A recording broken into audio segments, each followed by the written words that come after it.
RV parking bans are spreading fast, and owners are furious. Streets that were fine yesterday are suddenly ticket zones today. No grace period, no real warning, just new signs, hard enforcement, and tow threats that hit before people can adjust. But here's where it gets worse. It's not just one city doing this. So why is this happening? Why are so many cities flipping the switch all at once? This didn't happen by accident. Understanding why it's accelerating right now makes the rest of this unavoidable. Overnight, the rules changed. Overnight, RV parking bans detonated across city streets, and owners felt it instantly. One night you parked legally. The next morning, the same curb carried fines, warnings, and tow authorization. Signs appeared after dark. Enforcement clocks flipped before sunrise. There was no grace period, no mailed notice, no window to adjust plans. The change hit wallets first, not feelings, because citations started immediately and compounded fast. A quiet routine became a costly mistake without a single conversation. What enraged owners was the speed. These bans did not roll out with public debate or phased timelines. They arrived midweek, mid-month, and mid-budget. Streets that allowed overnight parking for years suddenly became restricted zones, and the risk meter turned on at full volume. One missed sign meant instant penalties. One wrong block meant tow eligibility. That shock spread faster than word of mouth. Anger followed confusion. People compared notes, shared photos, and realized this was not isolated. Multiple cities flipped rules at once, creating a sense of coordinated ambush. The question stopped being whether the ban was fair and became how it moved so fast without public notice anywhere at all. That unanswered speed question keeps tempers boiling and wallets exposed today. How the ban actually works. RV parking legality now changes by the hour, not the day. A vehicle can be legal at 8 p.m. and illegal by 2 a.m. on the same curb. Enforcement is written street by street, sometimes block by block, creating sudden dead zones. One side remains allowed, while the opposite triggers a ticket. Ordinance language does the damage. Oversized vehicle definitions rely on length, height, or weight, not use. Cross a measurement line, and restrictions apply automatically. Fine schedules activate the moment time limits expire. First, citations start modest, then escalate quickly. After a set number, tow authorization unlocks without additional warning. Tracking is precise. Timestamps, digital scans, and chalk marks log duration. Once limits are exceeded, removal becomes procedural, not discretionary. Storage fees begin the minute a R-Vee hits the yard, and release requires payment before departure. Appeals do not pause clocks or charges. This system infuriates owners because it is fast, technical, and unforgiving. It punishes missteps, not intent, and it operates silently. By the time anyone realizes the change, enforcement has already begun, leaving no room to react. That timing fuels anger and mistakes. If this is already helping you see what's really happening, support this work by liking the video, subscribing for upcoming updates, and sharing your experience in the comments so others can compare notes and stay ahead. The first real cost: citations stack night after night,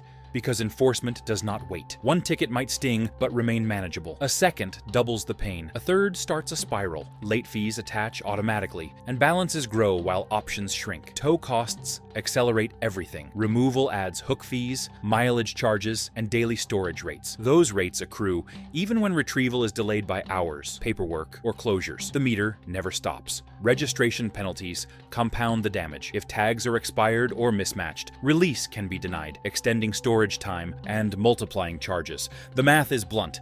A single citation might be under $100. 2 nights push totals higher. One tow can push costs into the thousands within days. None of this includes fuel spent relocating, private parking fees, or lost work time. Owners grow furious because the system creates traps that feed on themselves. One mistake invites another. By the time the balance is clear, it is already large. That is when people realize one citation is survivable, but several in a row are not. That realization spreads quickly, turning confusion into anger and urgent financial triage across cities overnight today. When enforcement actually begins. Now enforcement moves from paper to pavement, and outrage spikes. Tow trucks arrive during the first active window and work methodically. Warning notices appear briefly, if at all, before removal begins. Compliance deadlines are short, measured in hours rather than days. Miss the window and the vehicle moves. Forced movement drives mistakes. Relocating under pressure sends RVs onto unfamiliar streets with different rules. Each move risks another violation because restrictions Conditions change by block. Fuel costs rise. Time disappears. Private parking fills fast and charges premiums. Coordination favors speed. Multiple departments share schedules, aligning tickets, towing, and storage. Once flagged, a vehicle becomes easier to target again. The process clears streets quickly, not carefully, and it repeats. Owners are furious because this feels relentless. Legal to illegal to removed can happen within a single day. There is no pause to research, negotiate, or recover. And once one city starts, neighbors follow, carrying identical rules and costs across borders. What begins as a local shock becomes a regional squeeze, and it does not stop. This acceleration keeps people watching closely, sharing updates fast, and bracing budgets for immediate hits ahead. As restrictions ripple outward, without warning from coast to coast right now, political pressure explains why city leaders are acting now, not later. Complaint volume has risen sharply in council offices, inboxes, and district hotlines, and elected officials track those numbers obsessively. Each logged complaint becomes a data point that signals risk to re-election funding support and committee influence. When complaints spike around street parking, leaders respond because the issue is visible, measurable, and emotionally charged for voters who reliably show up. Election optics matter even more during tight cycles. Leaders want clear actions they can point to, preferably ones that photograph well and show immediate movement. Parking restrictions produce instant visuals, signs installed, streets cleared, and updates issued. That creates the appearance of control without waiting for slower policy outcomes. The timing often aligns with campaign calendars rather than budget calendars because perception moves faster than solutions. Neighborhood pressure completes the triangle. Organized homeowner groups attend meetings, submit coordinated letters, and demand timelines. They frame urgency in terms of quality of life and property impact, which carries political weight. Leaders facing sustained pressure choose actions that quiet noise quickly. Restrictions deliver that silence. Understanding political pressure opens another question, because choices are filtered through administration, exposing why some targets are selected quickly while others remain untouched, despite similar complaints across different city departments. Why R-Vees are the easiest target. Administratively, R-Vees are the easiest target because systems favor simplicity. Staffing limits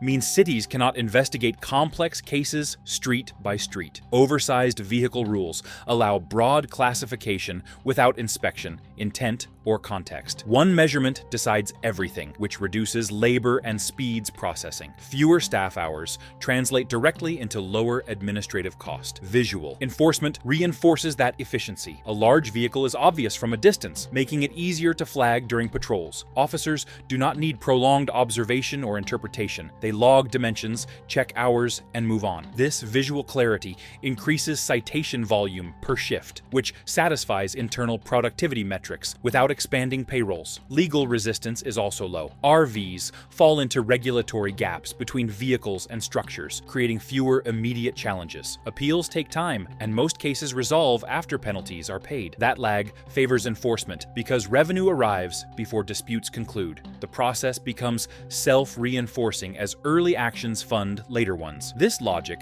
does not require coordination across departments. Parking, transportation, and public works can operate independently under shared definitions. Once adopted, the model spreads internally with little friction. Once administrative logic is clear, the deeper arithmetic matters, since targeting decisions collide with housing numbers that never balanced. Explaining why mobile living exists regardless of regulation or political promises, the housing math nobody solved. The underlying housing math explains why mobile living exists, and it has been unsolved for years. Rents have climbed faster than fixed incomes, creating a widening gap that budgeting cannot bridge. When monthly housing costs consume most available income, flexibility disappears. That pressure pushes people toward alternatives that offer control over expenses and location. Supply shortfalls amplify the problem. New construction has not kept pace with population changes or downsizing needs. Smaller units remain scarce, and accessible options disappear first. This imbalance leaves limited choices for those seeking predictable costs without long commitments. Mobile mobile setups emerge not from preference, but from arithmetic that no longer works. Costs stack quietly. Insurance, utilities, and maintenance rise alongside rent, eroding remaining margins. For households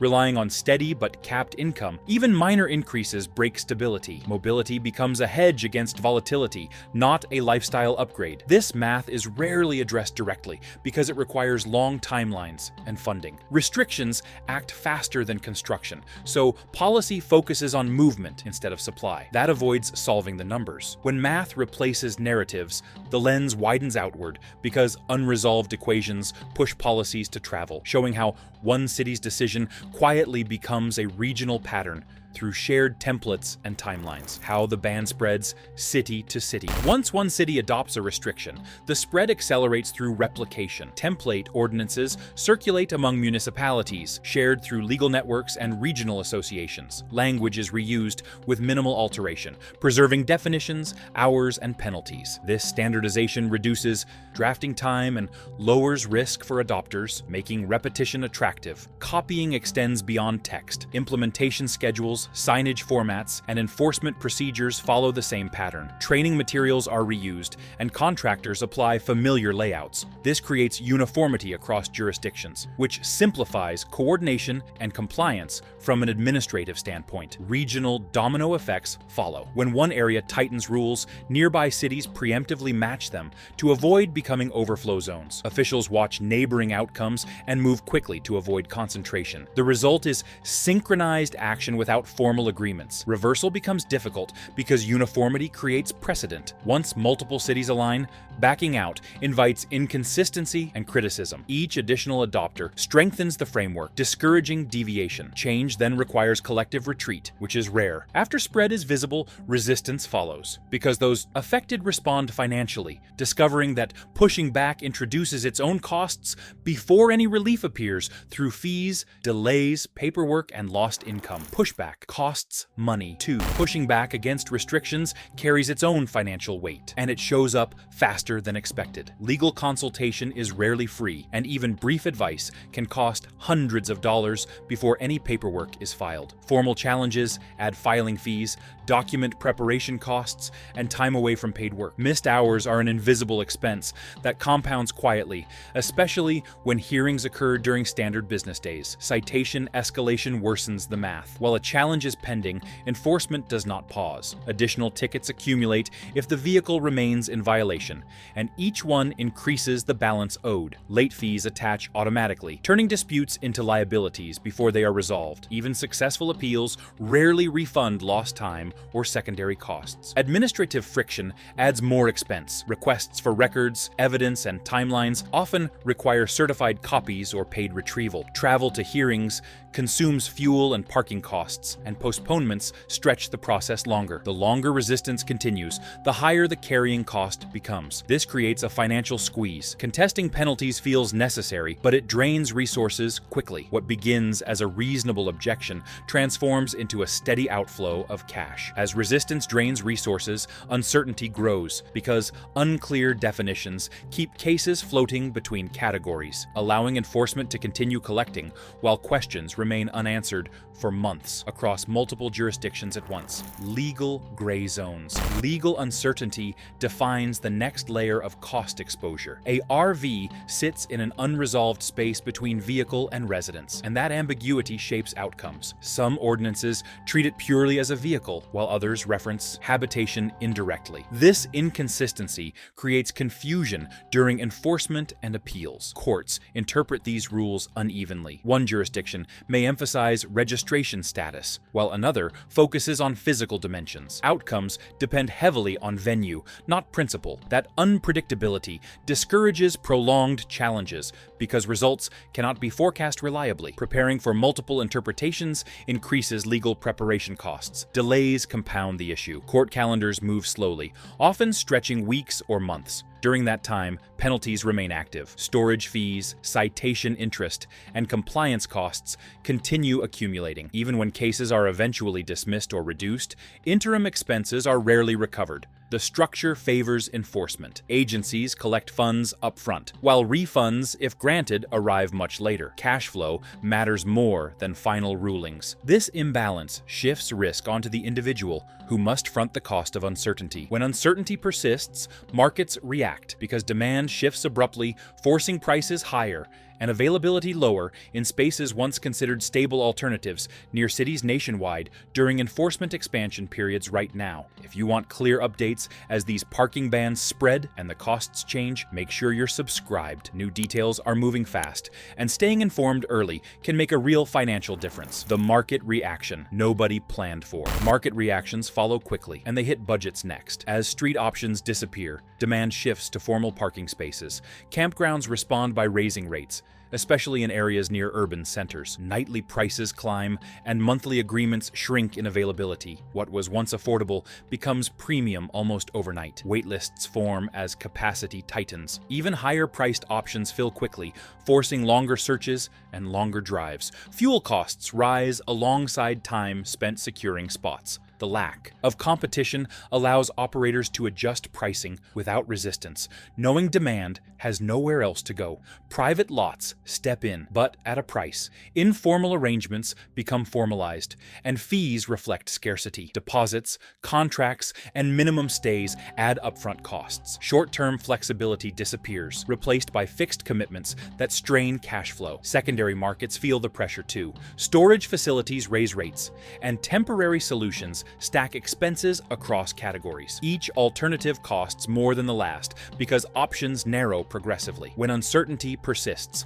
markets react because demand shifts abruptly, forcing prices higher and availability lower in spaces once considered stable alternatives near cities nationwide during enforcement expansion periods right now. R-Vee ownership becomes a liability. Ownership math shifts when usability becomes uncertain. A R-Vee that cannot be parked legally loses functional value regardless of condition. Risk attaches to every stop, and planning becomes expensive. This uncertainty affects how insurers assess exposure. Policies may adjust premiums or restrict coverage based on increased claims risk tied to towing or storage incidents. Insurance implications extend beyond cost. Coverage gaps appear when vehicles are moved frequently or stored improperly. Claims become harder to process, and deductibles apply more often. Each interaction adds friction and expense, increasing the total cost of ownership. Depreciation accelerates under these conditions. Buyers discount for risk, factoring potential penalties into offers. Listings sit longer, forcing price reductions. What once sold quickly